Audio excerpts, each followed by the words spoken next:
Уважаемые организаторы и участники 11-й межрегиональной научной конференции «Налимовские чтения». Для меня большая честь вновь участвовать, пусть и удаленно, в вашей конференции, посвященной наследию династии Налимовых. Работы Василия Васильевича Налимова сыграли одну из ключевых ролей в моем становлении как мыслящего и сознающего человека. Благодарен за возможность представить свой доклад, посвященный пересечению феноменологических открытий Колина Уилсона и Василия Васильевича Налимова. Категория спонтанности сознания у Василия Налимова по определению неопределима и является дополнением парадигме восприятия реальности исключительно сквозь призму причинно-следственных связей. В результате экстенсивного философского исследования, обращения к работам античных, классических и современных мыслителей, включая постмодернистскую философию, а также произведениям трансперсональных исследователей, Налимову удалось сформировать свою интуицию безусловной свободы воли сознания, его способности к выявлению фигуры с фона семантического континуума, беспредельного смыслового поля. В этом он опирался и на личный экзистенциальный и трансперсональный опыт. Когда он был в ГУЛАГе, справиться с жизненными трудностями ему помог опыт участия в эзотерическом движении российских тамплиеров, в рамках которого он получил инициацию в психотехнике медитации. Впоследствии для осмысления своего опыта и оформления своего философского видения мира Налимов обращался к трудам и исследованиям экзистенциализма, гностицизма, трансперсональной психологии. Но именно инициация, способность оперировать своим сознанием, способность активизации самосознания, по-видимому, послужила важнейшим феноменологическим оплотом для всех последующих налимовских изысканий. Тогда как в физическом мире, несомненно, действие причинно-следственных связей, вероятностного детерминизма, благодаря, по-видимому, своему медитативно-созерцательному опыту, Налимов особенно остро прочувствовал способность сознания, как субстанции нового порядка к свободной воле или спонтанности. Почему, однако, мы пребываем в удивлении по поводу такой позиции о спонтанности сознания и не находимся с ней в контакте? Что нас отличает от Налимова, глубоко прочувствовавшего присутствие свободы не просто в индивидуальной жизни, но и в жизни космоса как такового, в самом бытии? Ответ на это можно обрести через обращение к британскому трансперсонально ориентированному феноменологу-экзистенциалисту Колину Уилсону. Уилсон провел свою карьеру писателя и мыслителя, тоже как и Налимов, во многом анархичного, в полемике с Сартром, Камю и другими представителями самопораженческой школы, так он ее называл. Их пессимистический экзистенциализм не устраивал Уилсона, и взамен он предложил новый экзистенциализм, экзистенциальную философию оптимизма.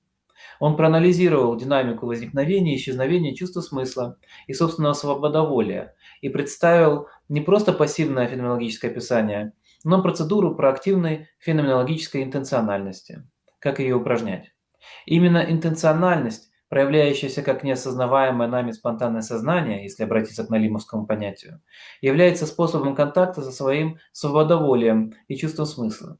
Смысл неотделим от сознания, но сознание не пассивное отражение, а активное соучастие с опытом и направление сознавания, в том числе и на то, что Налимов бы назвал смыслопорождением, как ничем не обусловленной кристаллизация смысловых форм из беспредельного смыслового континуума.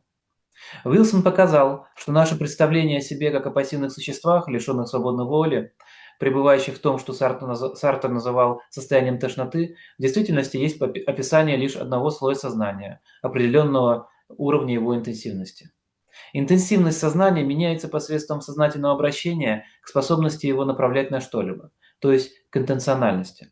Когда мы забываем об этой способности к интенциональности, наше сознание начинает гаснуть и сваливается в болото тошноты и бессмыслицы, в которой мы себя воспринимаем как лишенных силы и ценности пассивных существ. Если мы постоянно себе напоминаем о том, что мы не пассивные отражатели реальности, а в действительности потенциальные и активные творцы актов интенциональности, каждый акт напряжения способности к таким актам выступает в роли своеобразного психоэнергетического насоса, постепенно повышающего интенсивность нашего присутствия в моменте. Уилсон предложил шкалу уровней интенсивности сознания или присутствия, в которой где-то посередине находится наше нормальное обыденное сознание. Не излишне эйфоричное, не депрессивное, но простая способность к повседневности. Если в этой повседневности мы забываем о себе и своей спонтанной способности к самоактивизации, направлению сознания на что-то, то наше присутствие начинает постепенно притапливаться, спускаться в позицию тошноты, бессмысленности, навевающей мысли об отсутствии свободы воли и фатальной предопределенности бытия. Сознание становится все более и более самоинертным и беспамятным относительно своей свободы. Еще большее самозабвение приводит по Вилсону к сноподобному состоянию бессознательности. Однако, если мы все же вновь и вновь вспоминаем о необходимости напрягать внутренние силы сознания, вновь и вновь самопробуждать его изнутри, направлять его на какую-то активность, само это действие энергизирует феноменологическое поле, и оно вместо того, чтобы тонуть, начинает приподниматься над обыденностью. Вначале все же приходится преодолевать инерцию сознания и прилагать усилия к его приручению. Однако вскоре, если мы продолжаем такую интенсификацию внимания и сознания, возникает почти эйфорическое чувство «мы близки к победе», и сознание переходит в то, что Уилсон частично под влиянием Ницше называл сознанием силы.